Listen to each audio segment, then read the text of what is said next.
को सिर्फ अपनी ज़रूरत पूरी करने की मशीन नहीं समझना चाहिए। बीवी के पास जाने से पहले भी कुछ आदाब और तकाजे होते हैं, उनकी रियायत करना चाहिए और हालात और तकाज़ों को समझना चाहिए और बीवी को मोहब्बत देना चाहिए। ये रिश्ता कोई फॉर्मेलिटी का रिश्ता नहीं है कि आओ और ज़रूरत पूरी करके चले जाओ। मियाँ बीवी का रिश्ता कुरान कहता है लिबास की तरह एक दूसरे के लिए कंफर्टेबल होना चाहिए, एक दूसरे के लिए फिट होना चाहिए मेरे साथी। और यही ज़िंदगी गुजारी है अल्लाह के प्यारे नबी ने। वक्त मेरा ज़्यादा हो रहा है, 12 बजने वाले हैं, मैं समझ में नहीं आ रहा मैं क्या बोलूं क्या ना बोलूं। पटना जाना है मुझे, फिर बनारस जाना है, सुबह क्लास है, दिमाग नहीं काम कर रहा है। एक आखिरी बात बयान करता हूं, बात खत्म करता हूं मेरे साथ। हजरत आयशा हैज़ की हालत में थी, पीरियड की हालत में थी। उस जमाने में औरतें अगर पीरियड में होती थी, शौहर बीवी के करीब भी नहीं जाता था, टच नहीं करता था, वो बीवी गंदी और नापाक समझी जाती थी। हजरत आयशा फरमाती हैं पीरियड की हालत में मैं पानी पीती थी और जहां पर मैं मुंह लगा करके पानी पिया करती थी, अल्लाह के प्यारे नबी वहीं पर अपना मुंह लगा करके पानी पिया करते थे। मैं गोश्त खाती थी और हड्डी में थोड़ा सा गोश्त लगा रहता था और वही हड्डी मैं अल्लाह के रसूल को दे देती थी और उस हड्डी का बचा हुआ गोश्त अल्लाह के प्यारे नबी सल्लल्लाहु अलैहि वसल्लम खा जाया करते थे। गौर करो मेरे प्यारे साथियों, ये क्यों करते हैं अल्लाह के नबी? ये बताने के लिए करते हैं, ऐ दुनिया वालों, मेरी पत्नी पीरियड में, मेरी बीवी हैज़ की हालत में, मगर मैं उसको गंदा नहीं समझता।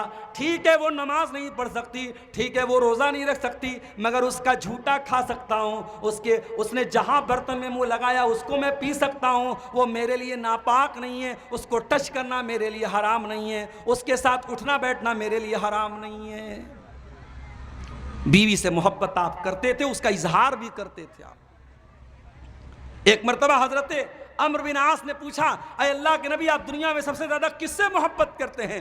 फरमाया आयशा से करता हूं। बीवी से मोहब्बत कोई छुपाने की चीज नहीं है, बताने की चीज है कि हाँ मैं अपनी बीवी से मोहब्बत करता हूं। अल्लाह के नबी ने यह पैगाम भी दुनिया वालों को दिया है मेरे साथ। एक मर्तबा आपने हजरत आयशा से फरमाया, आयशा मैं समझ जाता हूँ तुम कब मुझसे नाराज रहती हो और मैं समझ जाता हूँ तुम कब मुझसे खुश होती हो।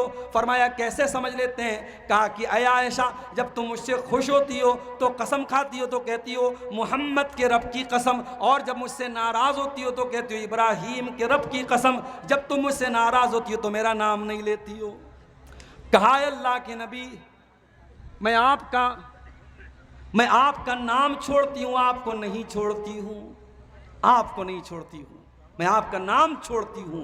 गुस्से में की हालत में भी मैं आपका नाम नहीं लेती हूं। मगर आप ये ना समझिएगा कि आपके लिए दिल में कोई नफरत की भावना आ जाती है, नहीं है अल्लाह के नबी, मैं गुस्से की हालत में भी आपको छोड़ने की कल्पना नहीं कर सकती। मेरी प्यारी माँ और बहनों, उस नबी ने आपको इतने अधिकार दिए हैं, आज उस नबी की सीरत को पढ़ने की जरूरत है। मेरे भाइयों उस नबी की जिंदगी को पढ़ने की जरूरत है।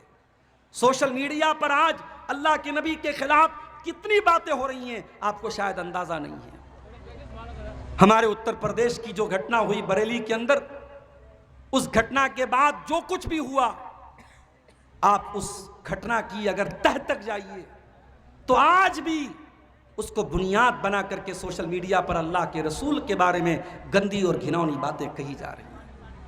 मेरे प्यारे साथियों, हम नबी से मोहब्बत भी करते हैं, हम नबी से प्यार भी करते हैं, लेकिन मसला ये है कि हमें उस नबी की सीरत के बारे में कुछ नहीं मालूम। अभी बनारस में एक साहब के मकान पे मैं गया, उनकी बच्ची आई, 10 साल की 12 साल की बच्ची। आप हजरात से गुजारिश है, हमारे मौलाना तौहीद साहब ने अभी हमको डायरेक्शन दिया है कि थोड़ा मदरसे के ताउन के लिए भी आप अपील करें। मैं आप सबसे गुजारिश करता हूं कि आपको जो भी ताउन देना है, मैं 5 मिनट आपके सामने और बैठूंगा, क्योंकि मेरी मजबूरी बहुत शदीद मजबूरी है। मैं चाहता हूँ, मजमा जमा हुआ है, सुनना चाहता है, मौजू भी बड़ा इंटरेस्टिंग है, मगर मेरे हालात कुछ ऐसे हैं कि मैं ज़्यादा बोल भी नहीं सकता हूँ। सिर्फ 5 मिनट का टाइम मेरे पास है। आप हजरात मदरसे को जो ताउन देना है आप यहाँ लाइए। मैं अल्लाह से दुआ करता हूँ अल्लाह ताला आपके चंदे और आपके ताउन को कबूल फरमाए। और ये इदारा जो हमारे बुज़ुर्गों का कायम किया हुआ इदारा है, अल्लाह इस इदारे को दिन दूनी रात चौगुनी तरक्की अता फरमाए। मेरे प्यारे साथियों, मैं अर्ज़ ये कर रहा था, अल्लाह के नबी से मोहब्बत तो हम और आप करते हैं, मगर उस नबी के बारे में हम क्या जानते हैं। 8 साल की बच्ची आई, मैंने पूछा बताओ अल्लाह के नबी कहाँ पैदा हुए? बोली मक्का में पैदा हुए। मैंने कहा इंतकाल कहाँ हुआ? का मदीना में इंतकाल हुआ। मैंने कहा बहुत अच्छे। क्लास 6 में पढ़ने वाली बच्ची थी वो, 8-9 साल की उसकी उम्र थी। मैंने पूछा ये बताओ बेटा कि हजरत आयशा कौन थी? लड़की साइलेंट, कोई जवाब नहीं। मैंने पूछा हजरत फातिमा कौन थी? साइलेंट, कोई जवाब नहीं। मैंने पूछा नबी के 4 खलीफा जो थे, क्या चारों खलीफा का नाम बता सकती हो? लड़की साइलेंट, कोई जवाब नहीं। मैंने कहा चलो अल्लाह के नबी की 11 बीवियों में सिर्फ 3 बीवियों का नाम बता दो, लड़की साइलेंट, कोई जवाब नहीं। ये आज हमारी नौजवान नस्ल का हाल है।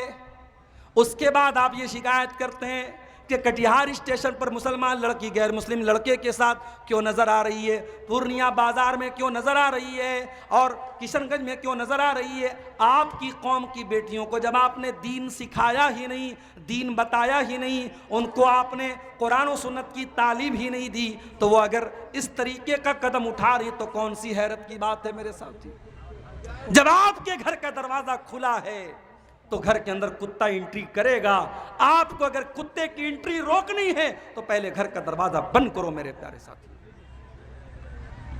अल्लाह के नबी सल्लल्लाहु अलैहि वसल्लम ने हमें यह तालीम भी दी है कि अपनी बच्चियों की हम सही तरबियत करें। आपने अपनी बेटियों को बड़े प्यार से पाला। आपकी बेटी फातिमा आपसे मिलने के लिए आती थी। बुखारी की रिवायत है, अल्लाह के नबी अपनी बेटी का इस्तिकबाल करते थे, खड़े हो जाते थे। ओ बेटी वालों, तुम तो शादी करके कहते हो बेटी तो पराया धन है, पराए घर में चली गई। वो बेटी कभी मायके आती है तो क्या तुम अपनी बेटी से वो प्यार करते हो, वो मोहब्बत भरा सलूक करते हो जो अल्लाह के नबी अपनी बेटियों से किया करते थे। बुखारी के अल्फाज हैं, हज़रत फातिमा आती थी, अल्लाह के नबी वेलकम करते थे, स्वागत करते थे, अपनी बेटी का हाथ पकड़ के चूम लेते थे और अपने बगल में, अपने करीब में, अपने बाजू में अपनी बेटी को बिठाया करते थे। इतनी मोहब्बत करते थे।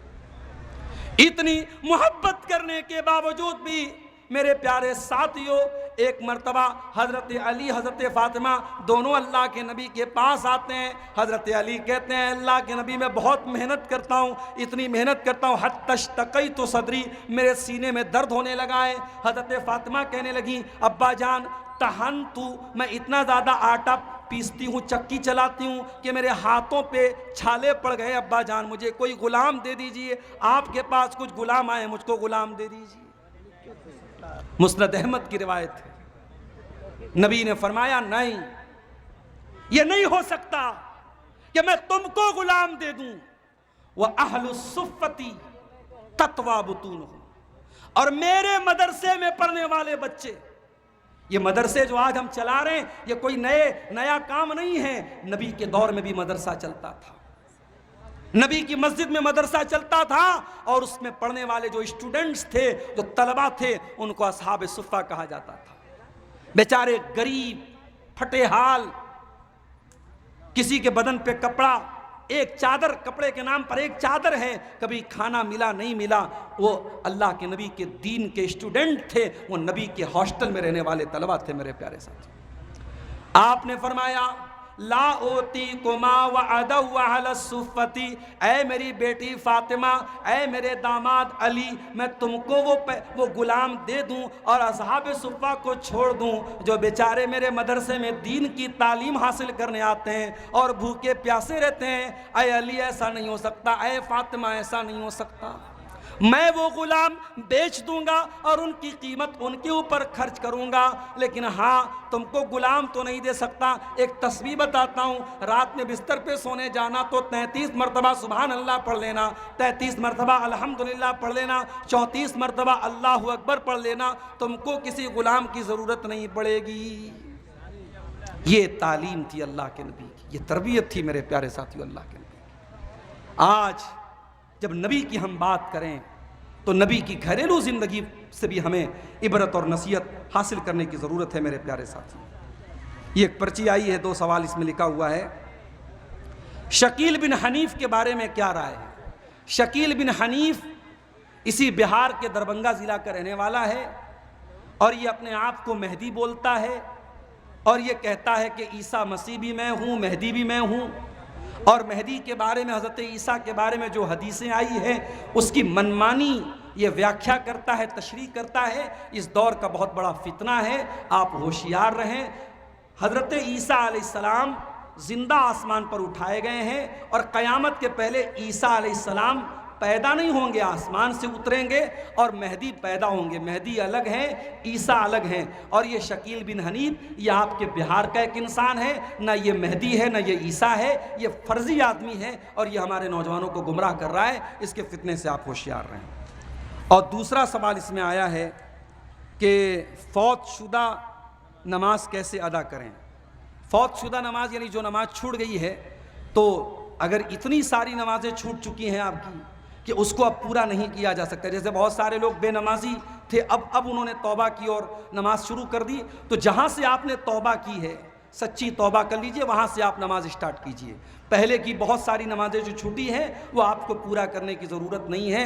बाज़ लोग क़ज़ाए उम्री पढ़ते हैं, क़ज़ाए उम्री पढ़ना ये सही नहीं है, उसका कोई सबूत नहीं। हाँ, जब आप नमाज की पाबंदी करें और उसके दौरान किसी, जैसे मैं अभी ट्रेन से आ रहा हूँ तो ट्रेन पे आप हालात देख रहे हैं, ट्रेन पे नमाज़ पढ़ना बहुत मुश्किल है, बस में आप जा रहे हैं, बस में नमाज़ पढ़ना बहुत मुश्किल है, तो सफ़र के दौरान आपकी नमाज़ छूट गई। आप जब अपने डेस्टिनेशन पे पहुँचे, मंजिल पे पहुँचे, तो जो छूटी नमाज है उसी तरतीब से, जैसे असर मगरिब छूट गई तो पहले 4 रकात असर पढ़ लीजिए और मगरिब पढ़ लीजिए। और अगर आप सफ़र में हैं तो आप 4 रकात वाली नमाज को 2 करके पढ़ लीजिए। और तीसरा सवाल ये आया है, काला खिजाब लगाना कैसा है। काला खिजाब लगाना मना है, जायज़ नहीं है। अल्लाह के नबी ने काला खिजाब लगाने वालों के बारे में कहा कि वो जन्नत की खुशबू भी नहीं पाएंगे। हाँ, अगर कोई आदमी बहुत कम उम्री में, आजकल बहुत सारे लोगों का कम उम्र में भी बाल सफ़ेद हो जाता है, तो उस कम उम्री में अगर किसी का बाल सफ़ेद हुआ है वो खिजाब लगाए, मगर काला फिर भी अवॉइड करे। और बुढ़ापे में कोई काला लगा रहा है तब तो ये और गुनाह की बात है। और नबी के अल्फाज हैं, ला यरीहून राइहतल जन्ना, ऐसे इंसान जन्नत की खुशबू भी नहीं पाएंगे। तो काला खिजाब लगाने से अवॉइड करना चाहिए। जो मेहंदी का कलर है, मेहंदी लगा सकते हैं या मेहंदी का कलर आप लगा सकते हैं। अल्लाह ताला से दुआ है रब्बुल आलमीन हम सबको अपने नबी की बोल तो दिया, कैसे बोले भाई, अब लोग आएंगे तब तो।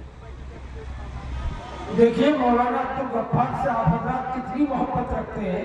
5 मिनट आपके सामने बैठेंगे, आप हजरात उनके हाथ में मदरसे के लिए चंदा दे और मुसाफा जो भी दे सकते हैं आप हजरात से गुजारिश है। इसके बाद बेफुजिया मौलाना है, इसलिए उनको बेरेस्ट में कोई नहीं जाइएगा मेरे भाई, उनको देख के तो जाइएगा। क्या नाम है? बहुत अच्छी तकरीर करते हैं मौलाना। जज़ाकल्लाह खैर। अल्लाह ताला इन तमाम चंदा देने वालों के चंदे को कबूल फरमाए। अल्लाह इस नेकी को इनके लिए ज़ख़ीर आखिरत बनाए। और जो इन चंदा देने वालों में जो बीमार हैं या उनके रिश्तेदार बीमार हैं, अल्लाह उनको शफ़ाए कामिला अजला अता फरमाए। आइए मेरे भाइयों, 5 मिनट का वक्त मैंने कहा था, वो भी ज़्यादा हो चुका है, वक्त कम है। आप आगे बढ़िए, अभी प्रोग्राम चलेगा, मुक़र्रिरीन और बाकी हैं। आप जाते जाते इस इदारे को ताउन करते हुए मेरे हाथ पे जाएं। अल्लाह आपके चंदे को कबूल फरमाए। जज़ाकल्लाह खैर, बारकल्लाह। साहब के बारे में ऐलान कर लीजिए। जज़ाकल्लाह खैर, बंगाल जबान में मौलाना मरियमुद्दीन की तकरीर बहुत अच्छी, बड़ी अच्छी होती है, समझ रहे हैं।